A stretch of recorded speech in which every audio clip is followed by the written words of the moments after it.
Yankee Clipper, Houston. November 20th, 1969. During their ascent back to the command module, Commander Charles Conrad Jr. and lunar module pilot Alan Bean release the Apollo 12 launch vehicle and crash it back to the moon. Apollo 12. Crashing this Houston, vehicle. the LM is on its way down. Back to the moon. Roger. Upon impact, something very unexpected happened. The moon was said to have seismically reverberated like a bell for more than an hour. With Apollo 12, people referred to a crash. It wasn't really a crash. It was a aimed deorbit of the rocket used to lift off the lunar module. And the crew separated the launch vehicle and crashed it back into the ground right close to where they had a seismograph that they had installed down there. Well, it vibrated, so it was kind of an early clue as to how solid was the surface of the moon. What was amazing about this is that suddenly the moon began to ring like a bell Investigative and did so mythologist. for nearly an hour.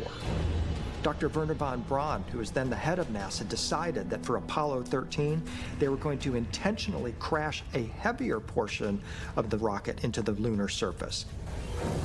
And when they did this, the moon rang like a gong this time for over 3 hours into a depth of over 20 miles. This was not expected, and it still puzzles a lot of scientists today. The inference is that the moon must be hollow, because the moon is made predominantly on the surface of a kind of rock called basalt. Although it's a very lightweight rock, it also absorbs impact extremely well. And so if the whole of the moon was made of that kind of rock, you wouldn't expect it to reverberate when a large impact took place. The reason that this is played down is because the idea of the moon being hollow just contradicts what we know about physics.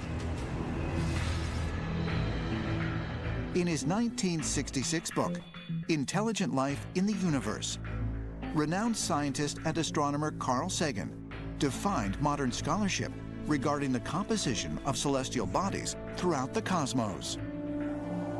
Carl Sagan suggested that a natural satellite cannot be a hollow object.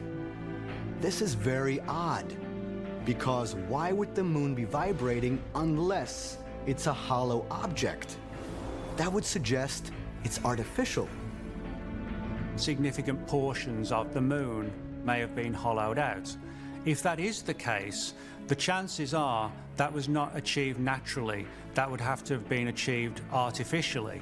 This brings up the important question, who would have had the ability, the skills and the technology to do that? Certainly not us. That would only have to be the work of extraterrestrials and no one else. Of course. Golden state. What?